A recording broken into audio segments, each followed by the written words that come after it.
everybody. Happy Sunday. It's Ashley here from Live Like Emotion. I've got my furry sidekick here with me, so please ignore her if she starts being naughty.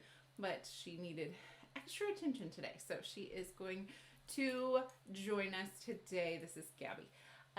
We are going to talk all about the benefits of a visual schedule today. And I did not always have a visual schedule in my classroom. It started out of a need, and then once I met that need for a specific student, it was crazy to me how much really every kid seemed to benefit from it. So we're going to go through 5 different benefits and then also tell you how you can get your hands on your own cards to make your own visual schedule. But to give you a visual, this is what I'm talking about. So we have one of the long pocket charts with the kind of skinny little strips. You can see them on there. And I put our schedule in this chart. And I make sure at the beginning of the year to be like super consistent with it and make sure that any changes are put on the calendar because they are still learning the routine. And then later in the year, I find we use it less and less. But I love it because it really helps children know what's next. I don't know about you, but if you've ever been to like a conference or something where you're maybe going to have to change rooms or you're going to be there all day, you want to know what to expect. Like, what is my schedule? Will I have a chance to stop and go to the bathroom? Will I have a chance to stop and eat lunch? When is this over? What can I expect out of what's going on? And a lot of times, even though our children cannot communicate that, they are wanting those same answers. Like, but what comes next? And many times they're like, what are we doing now? And if they're asking you that question a lot, that's a great cue that a visual schedule would be great for your classroom. So let's go through the 5 benefits of a visual schedule and why you might want one for your classroom too. So when I created this, I had one little kiddo who had some loss in her immediate family. She had the loss of a parent several years before and still had trouble with leaving her mom and staying with me and some of that comfort. She struggled in that area. And so she was really struggling with like, well, when do I go home? I don't want my mom to leave. So when I saw that she was struggling to come in the door, and then also throughout the day, she was constantly asking, when are we done so I can go see my mom? I knew she needed some sort of support. And so I created my first version of visual schedule cards.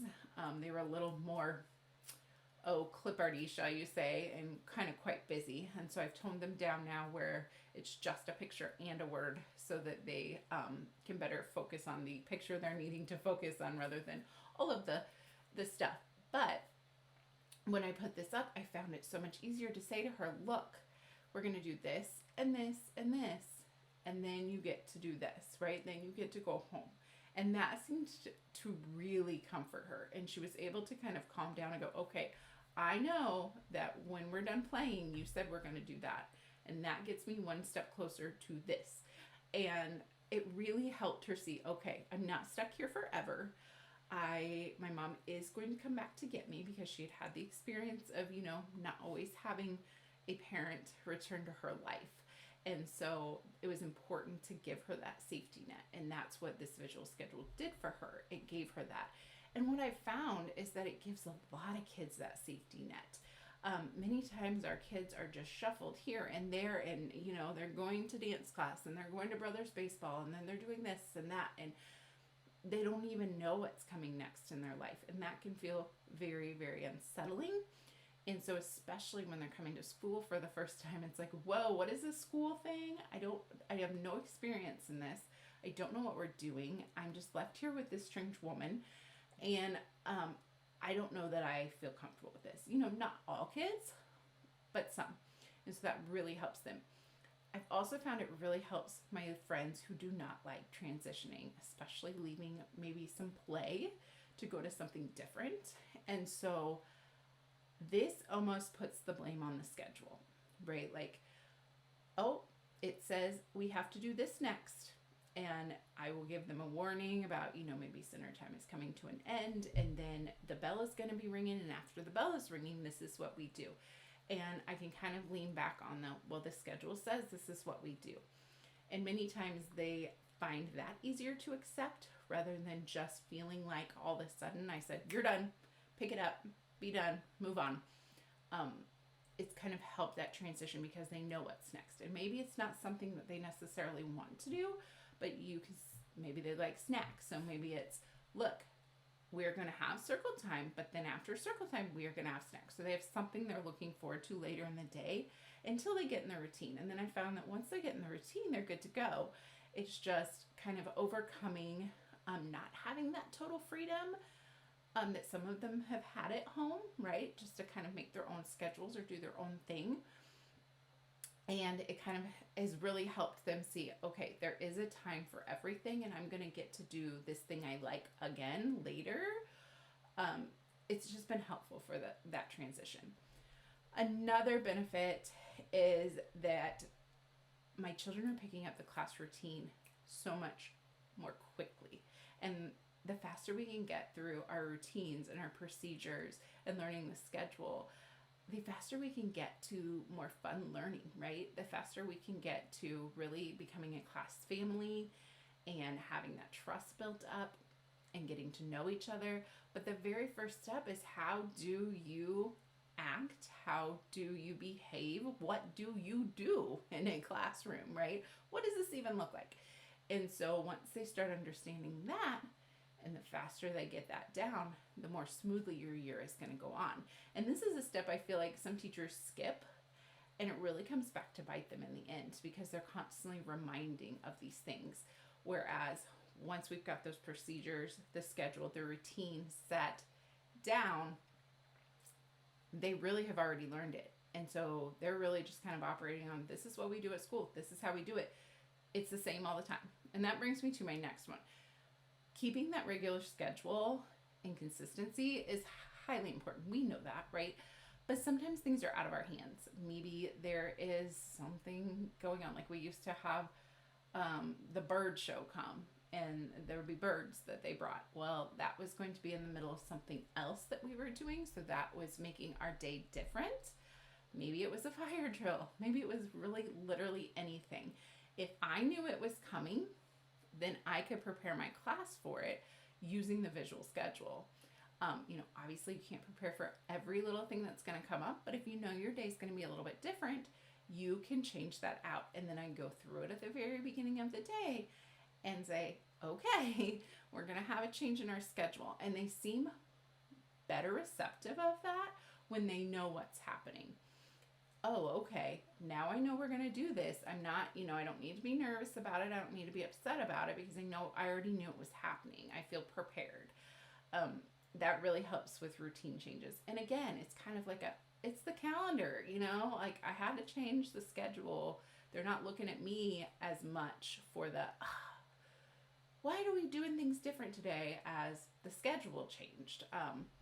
They aren't 100% piecing together that I'm the one making the schedule, but it kind of helps offset that onto something else. Well, it says here, this is what we're going to do next. So, and then the last one is, from a skills standpoint, sequence of events in the classroom is great. And we can use a lot of those words. Like first we're going to do this, next we're going to do this, last we're going to do this. And you could definitely simplify your schedule for younger children. Maybe instead of listing out like I had, let me pull that back up here.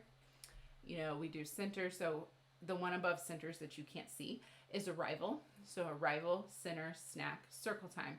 Maybe you are just taking off arrival because obviously they're doing that.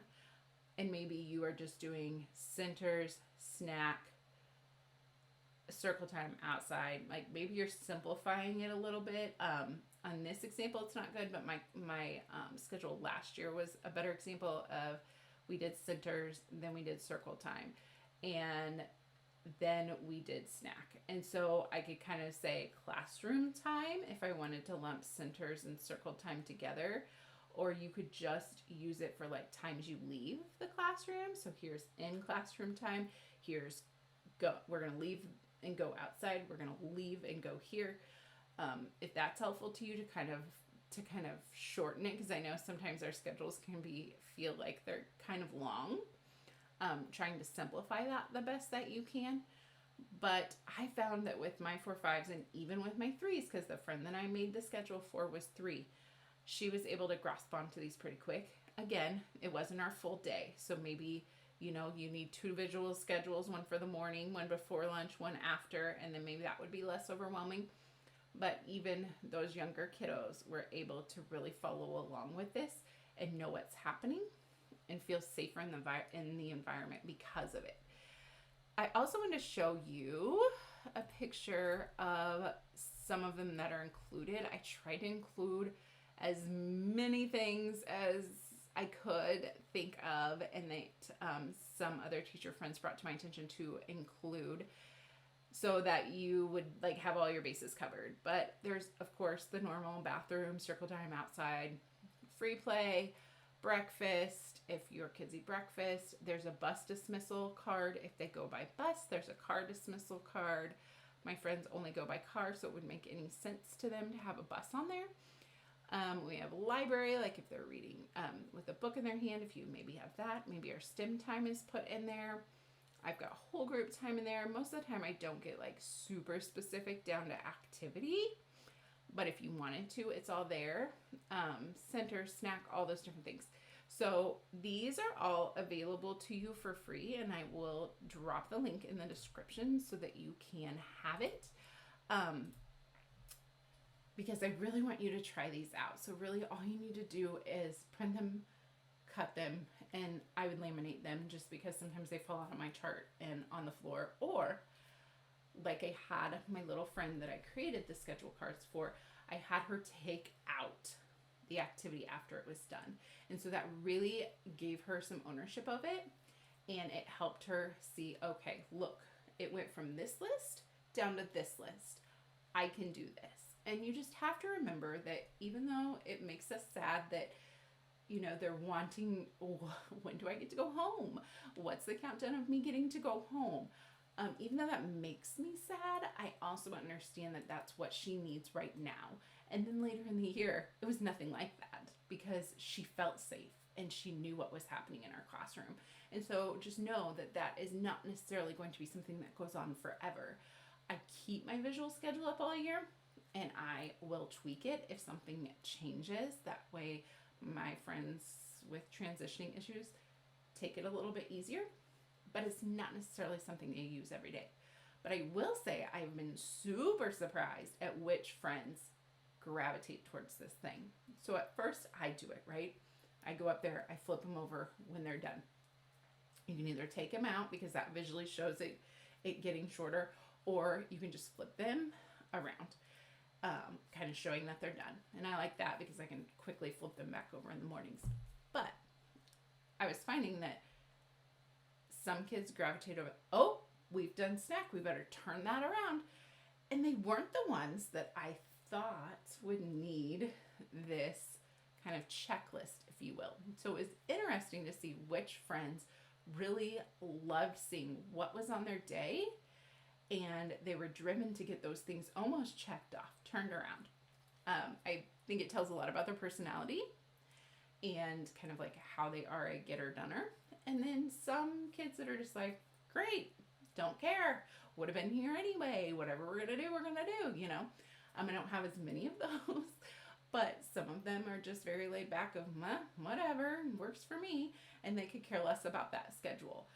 But I was surprised because, when we assume our kids don't need this tool, we aren't always right. I was very surprised at these students that did need it, that felt pleasure in flipping those over.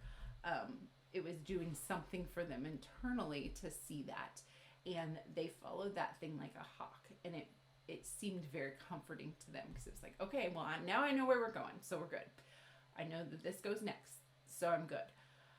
So I guess what I'm trying to say is don't underestimate your kids' need for a visual schedule. It really isn't going to hurt anything if they use it or not, right? You're not spending a ton of time on it. This is one of the things that we do during like the first couple of weeks when we're teaching routines and procedures, because obviously a schedule goes right along with our routines and procedures. And it's not going to take you a ton of time to prep. So having that there is not necessarily something that's going to cause you stress or cause you more work or cause you a ton of time. But I think you will be super surprised at the results of it. So if you want to try visual schedule too and you don't have one yet, or maybe you want to refresh and you want some new visuals, I have them available for you. I'll put the link in the description of this video and you can grab them. If you find something that is not in there that you wish was, let me know. Hopefully I can find some time to update that and keep it full of all the activities that we're all doing in our classroom. So let me know, drop me a comment. Do you use a visual schedule? Are you now convinced a little bit that maybe you could give it a whirl, because really what is there to lose? And just let me know, is this something that you do? And if you do it, I would love to hear what you've seen. If you've seen some similarities with some of your students, some surprises of who really got into the visual schedule, all that good stuff. So drop me a comment, let me know, and go grab those visual schedules. All right, I'll see y'all later.